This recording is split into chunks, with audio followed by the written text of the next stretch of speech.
Mesdames, Messieurs, il y a quelque chose peut-être d'inhabituel à ce que les Marseillaises sonnent dans une chapelle royale, mais je vais commencer par un auteur qui est très célèbre précisément pour cette raison. De nombreuses sources du XIXe siècle racontent que Claude Bénigne Balbâtre, originaire de Dijon et organiste de Notre-Dame de Paris, aurait résisté à la meute sanguinaire des révolutionnaires en montant à l'orgue et en jouant la Marseillaise. Et la dite meute sanguinaire qui venait pour enlever tous les tuyaux, c'est-à-dire les quelques milliers de tuyaux tout de même, et les fondre, disent les sources du 19e, pour en faire des canons, ce qui me semble un tout petit peu curieux pour des tuyaux en étain et en plomb, en tout cas pour les fondre, se serait arrêté absolument médusé et transporté d'une ferveur patriotique en entendant la Marseillaise, se serait immédiatement arrêté. Et j'ajoute, aurait peut-être loué l'être suprême, mais c'est une autre histoire. Cette source est éminemment douteuse puisque nous avons exactement la même pour à peu près toutes les cathédrales de France, souvent racontée par des érudits de la seconde moitié du 19e ou de la première du 20e. Je connais pour ma part très bien la source qui raconte cela pour la cathédrale de Béziers. Il s'agit du chanoine Rosier qui a écrit son ouvrage en 1910 et on peut comprendre que ça n'a rien d'une source de première main. Damien Heurtebise, ici présent, me racontait qu'à Nantes, la même histoire était racontée. J'en connais au moins à Narbonne, à Lavore dans le Tarn et encore d'autres cathédrales. C'est donc une histoire qui est apocryphe, mais néanmoins qui contient sans doute un fond de vérité, et c'est ce que va raconter cette conférence qui est davantage en fait une audition qu'une causerie. Ce que ça raconte, c'est que les musiciens doivent vivre et qu'il y a donc un opportunisme des artistes à toutes les époques.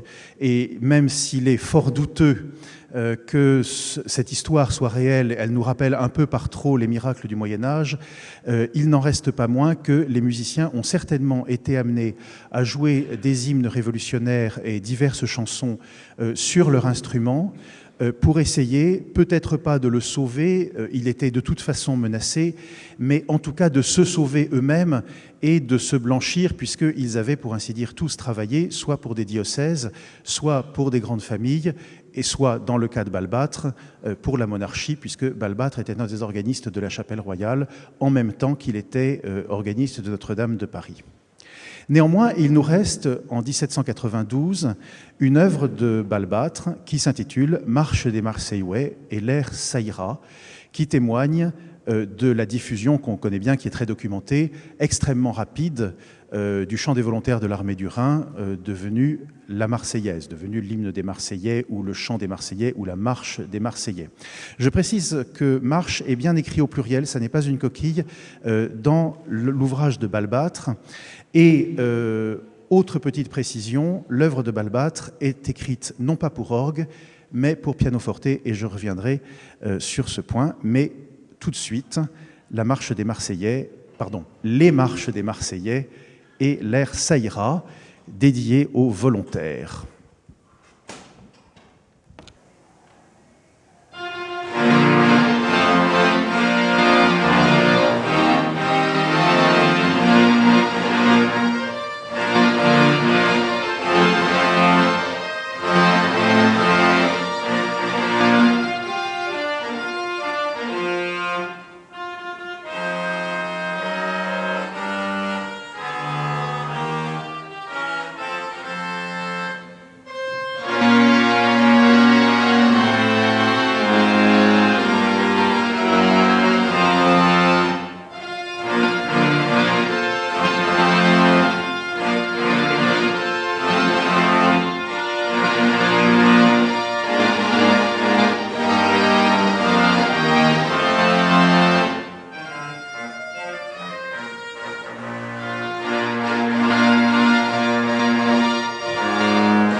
À un moment donné, vous avez pu penser que j'étais en train de brutaliser l'orgue parce que vous avez entendu un son dans le grave tout à fait curieux et Balbâtre demande spécifiquement qu'on appuie en même temps sur toutes les notes graves pour imiter le son du canon. Car l'histoire politique des Marseillaises à l'orgue ne doit pas dissimuler une autre histoire plus esthétique. Cette question se trouve absolument au cœur d'une question qui a beaucoup agité le XVIIIe siècle finissant et même le XIXe, c'est la fonction de la musique. La musique doit-elle émouvoir?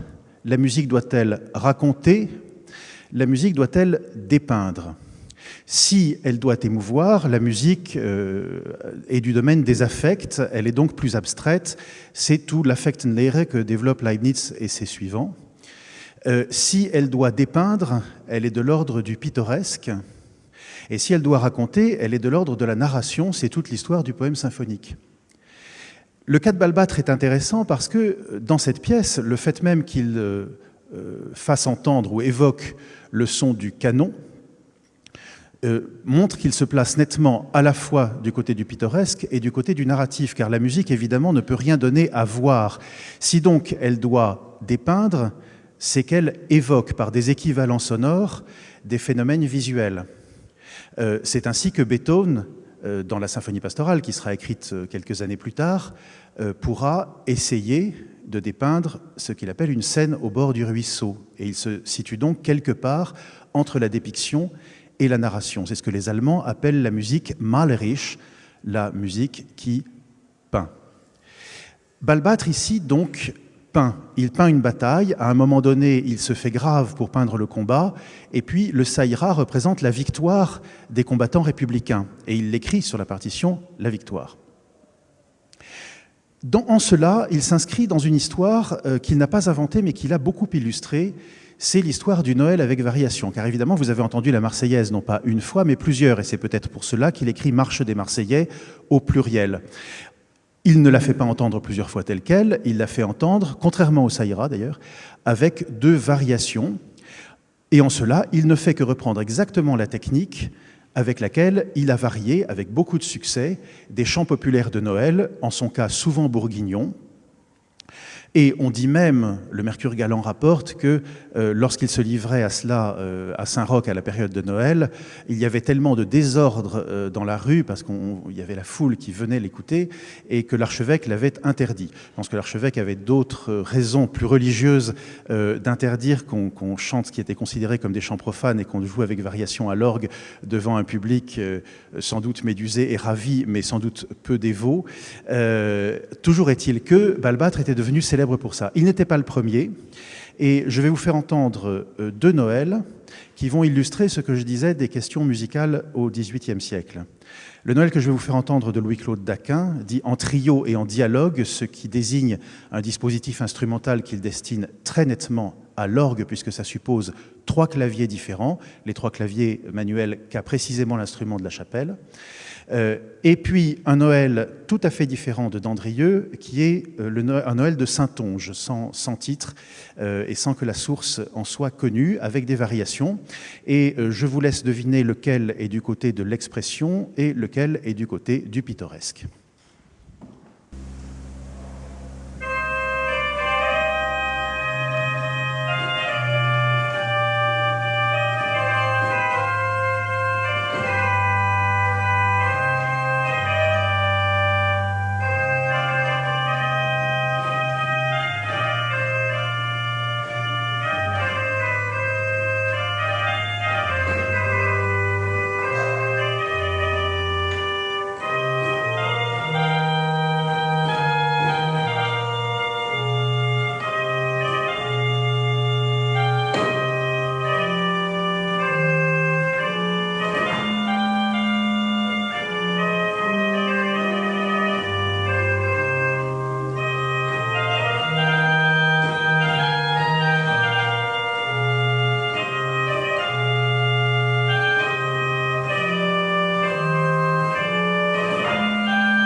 On voit ici que bien que d'Aquin et d'Andrieux soient largement antérieurs à Balbâtre, Balbâtre n'a rien inventé en matière de pittoresque.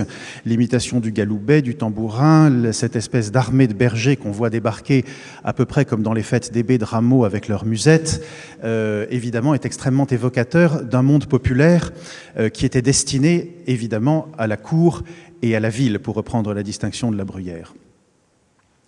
Un autre auteur que nous allons évoquer, c'est Jean-Jacques Beauvarlais-Charpentier, exactement contemporain de Balbâtre, et nous allons entendre donc sa propre marche des Marseillais avec des variations, il indique la couleur, et c'est une œuvre qui est également destinée au pianoforte. Mais il faut dire que lorsque vous avez entendu le Noël de Daquin, dont j'ai bien précisé l'importance que le dispositif organistique avait dans cette œuvre, il n'empêche que Daquin écrit dans son titre que c'est pour orgue ou clavecin, alors que l'œuvre est absolument injouable sur absolument aucun clavecin, sauf un clavecin à pédalier. Il y en avait en Allemagne, il n'y en avait pour ainsi dire pas en France. Donc, en fait, il ne faut pas toujours croire ou prendre pour parole d'évangile le titre gravé de la partition, parce que l'usage est tout à fait différent de ce qu'indique l'auteur. On sait en tout cas que les œuvres pour pianoforte étaient régulièrement jouées à l'orgue dès l'apparition du pianoforte, et que le répertoire d'orgue et le répertoire de clavecin avaient beaucoup de passerelles. C'est pas tellement ça qu'il faut retenir, c'est en fait la destination, et c'est ce qui nous explique que l'archevêque ait interdit les Noëls à l'orgue. C'est tout simplement qu'il s'agit de musique domestique, comme disait Goudimel, pour s'esjouir chez soi et se maison, et non pas une musique d'église à être jouée à l'église précisément. Et de même, les pièces pour pianoforte, qui ont sans aucun doute, encore une fois, été parfois jouées à l'orgue, avaient avant tout une destination de salon. Tout cela pour une raison très simple, c'est que le marché bourgeois était bien plus important que le marché ecclésiastique, et que si on voulait vendre des Marseillaises en pleine Révolution, il aurait été de mauvaise politique d'écrire sur la page de titre qu'elles devaient être jouées à l'orgue. Donc il va de soi qu'elles étaient écrites avant tout pour pianoforte, puisqu'il y avait à cette époque-là un marché assez important du pianoforte, et donc de la musique pour pianoforte. Donc la pièce de Beauvarlais-Charpentier est également pour pianoforte. Encore une fois, elle est contemporaine absolument de la pièce de Balbâtre, puisqu'elle n'en est distincte que d'un an au plus. Et vous allez entendre tout de suite la différence de style entre les deux auteurs.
On entend que Beauvarlais-Charpentier traite la Marseillaise davantage comme, on dirait à partir du XXe siècle, comme de la musique pure.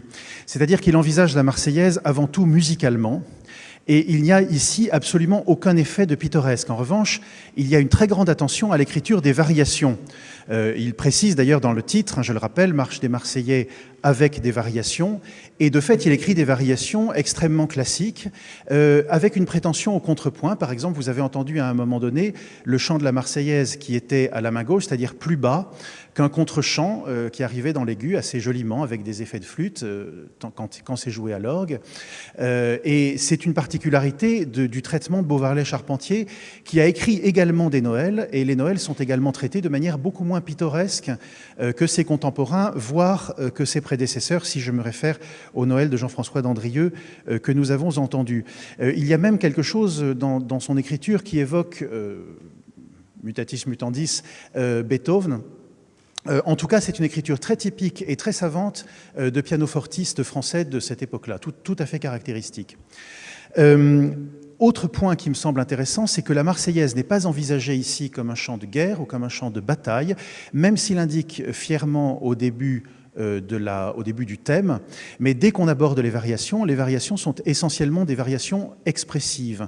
Et on voit que Beauvarlais-Charpentier avait cela dans l'esprit, et je vais vous en donner la démonstration. Beauvarlais-Charpentier a très vite compris qu'il a très bien suivi les changements de régime, dirons-nous. Et il a inventé un nouveau genre, en tout cas un nouveau genre au pianoforte et à l'orgue, qui est la bataille. Alors il y a des batailles à l'orgue, même à l'époque de la Renaissance, mais ce qu'on appelle bataille, par exemple en Espagne, n'est finalement qu'un air vaguement martial avec des évocations de fanfares sur les jeux dits de trompettes. Les Espagnols ont des trompettes avec des tuyaux horizontaux qui font, disons, un certain boucan. Et donc la bataille s'arrête là. Il n'y a pas d'évocation véritablement narrative. Chez Beauvarlais-Charpentier, il en va tout autrement. On a plusieurs batailles de lui, l'une pour pianoforte ou orgue, qui est la bataille de Montenotte, qui s'intitule Victoire de l'armée d'Italie ou bataille de Montenotte, dédiée, et ça n'est pas indifférent, à la citoyenne Bonaparte. Et puis après, nous avons pour pianoforte avec accompagnement de violon une bataille d'Austerlitz, une bataille d'Iéna, une bataille d'Eylau. Toutes trois sont conservées à la Bibliothèque nationale. La victoire de l'armée d'Italie, à un moment, fait entendre la Marseillaise. Et il ne fait pas entendre la Marseillaise, à vrai dire. La victoire de l'armée d'Italie fait entendre, et c'est écrit sur la partition, amour sacré de la patrie, c'est-à-dire qu'il y a un choix dans la strophe de la Marseillaise que Beauvarlais veut faire entendre, parce que pour lui, le chant martial n'est pas la Marseillaise, c'est le chant du départ. Je vais donc vous jouer un extrait, parce que c'est une œuvre très longue, où vous allez entendre d'abord le chant du départ, puis la transition avec Amour sacré de la patrie. Et je m'arrêterai avant l'évocation du canon, qui est là écrite de telle sorte qu'on sent que c'est vraiment écrit pour pianoforte, et l'effet à l'orgue ne serait pas différent de ce que vous avez déjà entendu une fois, donc les plaisanteries les plus courtes sont les meilleures. Donc je vous fais entendre le passage où Beauvarlais-Charpentier fait entendre le chant du départ, puis la transition avec Amour sacré de la patrie.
Et nous n'entendrons pas la suite de la Marseillaise dans cette pièce de Beauvarlais-Charpentier, sinon très fugitivement plus tard dans le morceau.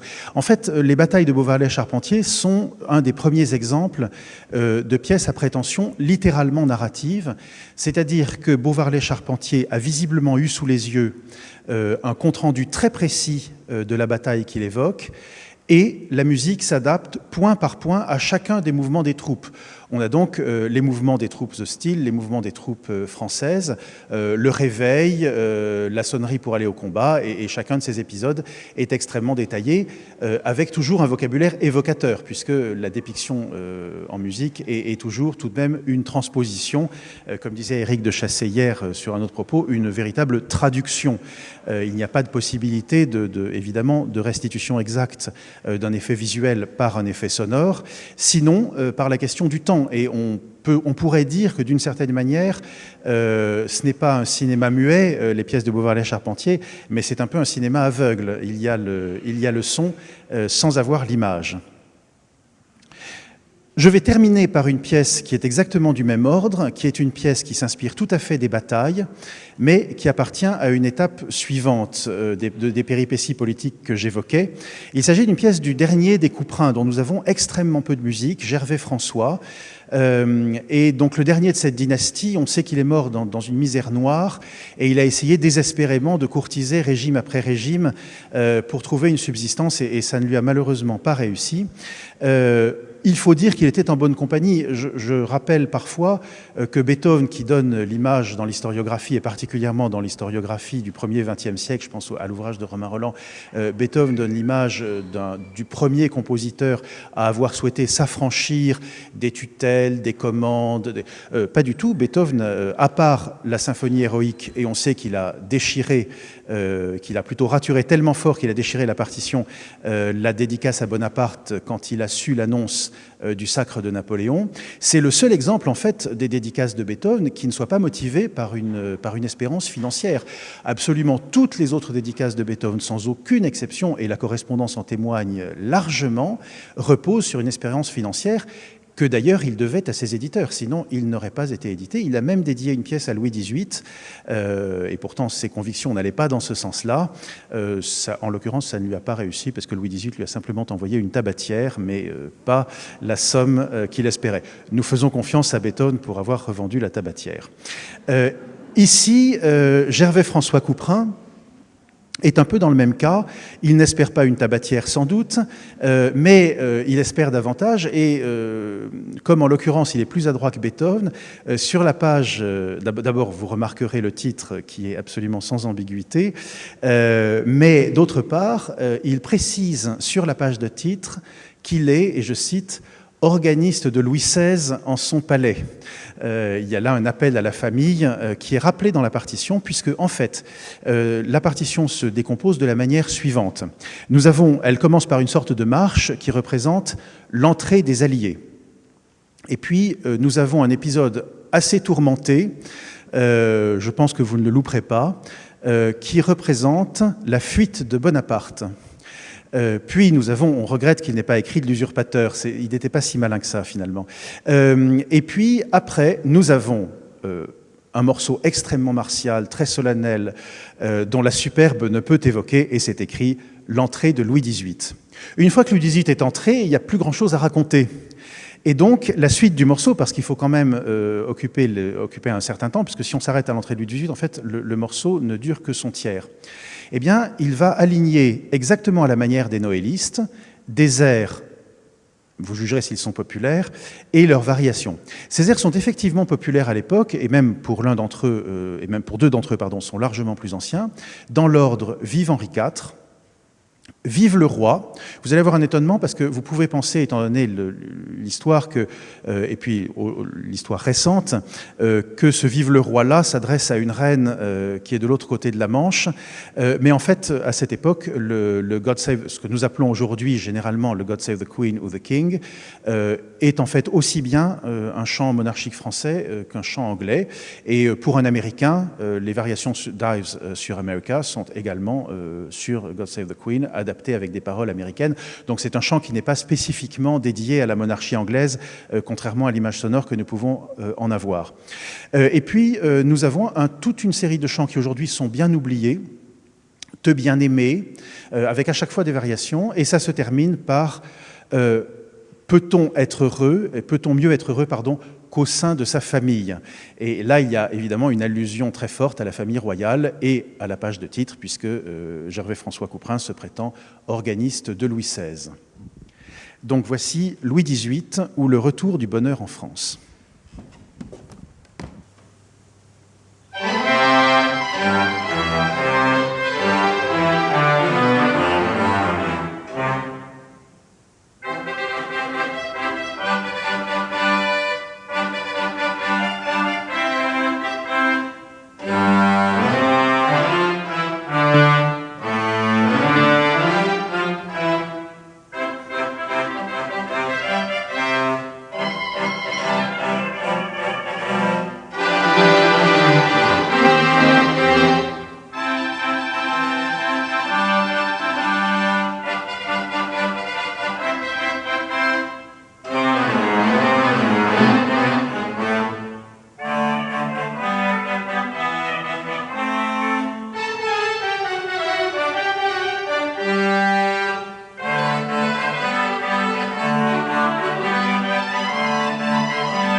Merci, bravo.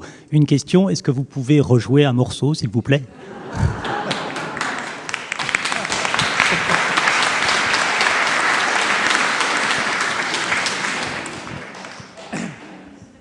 Alors, vous me mettez vraiment dans l'embarras parce que c'était calibré pour la circonstance. Écoutez, je vais vous jouer une pièce de musique française, évidemment.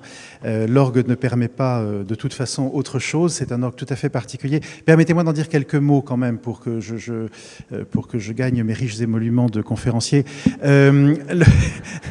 En fait, cet orgue a une histoire tout à fait particulière. C'est un orgue de la seconde moitié du XVIIIe siècle, un orgue de François-Henri Clicquot. Il a comme particularité que à peu près toute la mécanique et toutes les parties qui contiennent l'air comprimé, qu'on appelle les sommiers, sont originales, avec quelques modifications, mais très, très, très peu finalement au XIXe siècle, et que toute la tuyauterie est moderne, puisque la tuyauterie, elle, a été fondue.